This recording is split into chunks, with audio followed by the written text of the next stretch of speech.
Мен қолымда қазір перфоратор деген құралға міне мынандай DeWalt дейді. DeWalt перфораторы. Перфоратор деген енді ұңғыма, қазақшасына сөзді қарау керек еді. Мейлі, қалай болғанның өзінде перфоратор деген әден кіріп кеткен нәрсе ғой.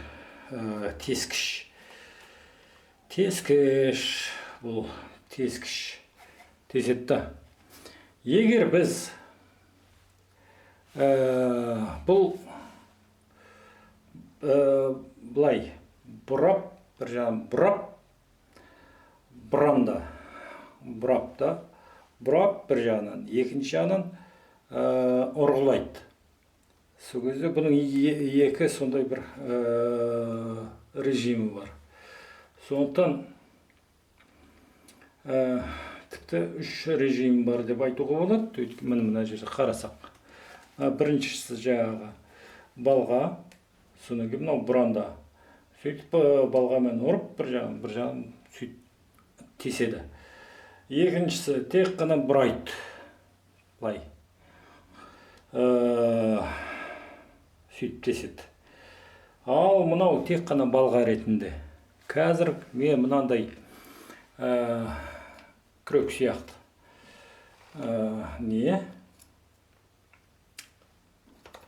Тескішім бар мынау. Қазығым. Қазатын қазық деген сөзден шыққан шығар енді. Сол қазық мынау айналмау үшін айналып, енді мынау қалақшамен енді айналдырып теспейсің ғой. Сондықтан мынаны қазір мынау басқа айналдырмайтындай жағдайға келтіреміз. Міне енді тек қана ұрады. Бірақ бұл өте жақсы құралға негізінен. Оның алдында андай дрель. Тек қана жағы.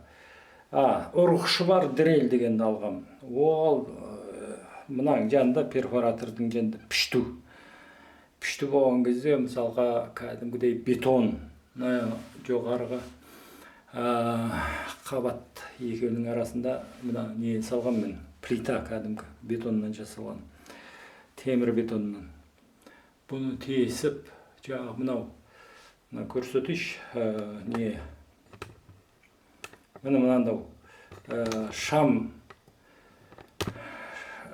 неткен кезде мынау бетон плитаның ішінде мынандай тесіктері бар ғой, мынандай. Мына жақтан мына жаққа былай кететін. Сол мына жақтан біреуін тесіп, мына қабырғаның түбінен екінші тесік, екі тесік тесу керек болған. Содан сым өткізіп, сол кезде жағы сым өткізген кезде жағы ішіндегі тесіктің плитаның ішімен жүргізіп, сол кезде көрінбейді.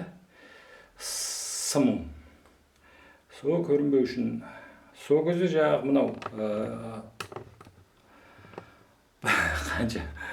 қанша шамым бар үйде. Енді екі қабат үй ғой. Қанша шамым бар, сол дрельмен жағы қаншама әуре болып әрқайсына бір сағаттан кетіріп тесетін.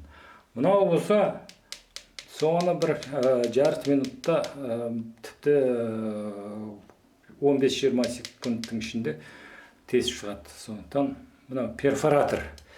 Егер үйің кәдімгідей бетон жұмыстарын жүргізсең, тесу керек болса, бірдеңе бұзу керек болатын болса, мынау перфораторды алыңдар.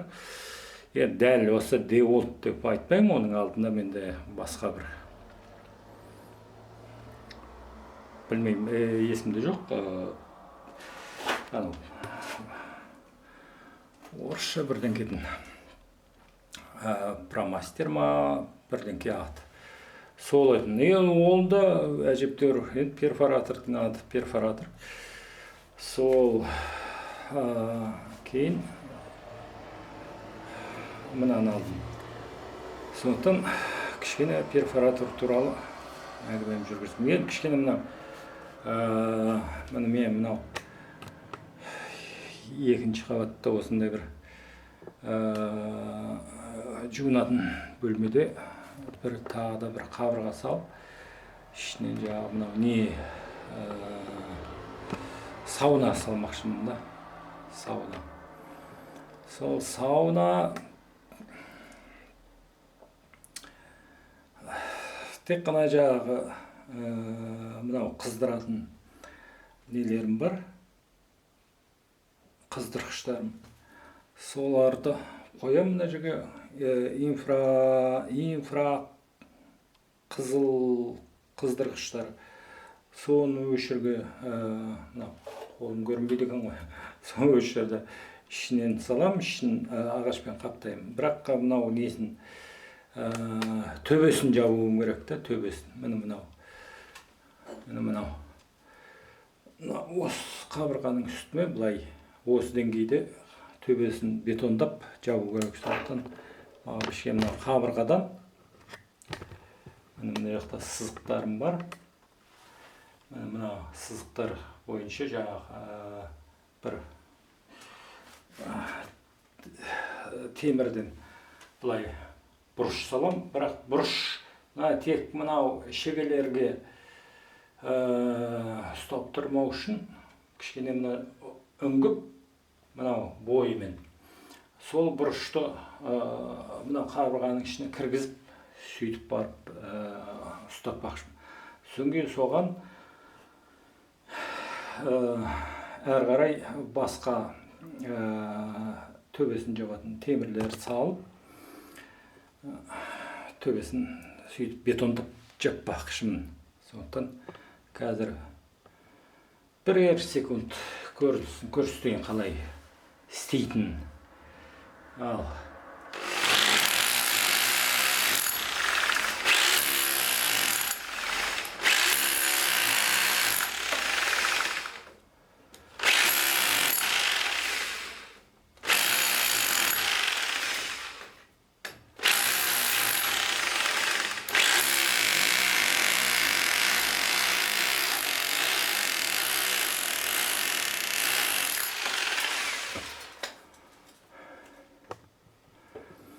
енді бұл жұмыста ешқандай несін көрсеттім да, жаңағы мынау айналмайтын, бұралмайтын, айналмайтын көрсеттім. Ол мынау жағдайға келтірсең, сол кезде айналмайды. Сөйтіп осы қалақшаңмен осындай не жасауға болады да, қалыпқа келтіруге болады. Мейлі осымен бітті. Әйтпесе мынау бейне камераның өзі шаң жерде соғу болмайды да, өйткені мынау автоматты түрде мынау объективі қақпағы ашылып жабылады. Ал егер шаң болса, мынау объективде, в общем, бәрі былғанып шаң кейін құртады. Сондықтан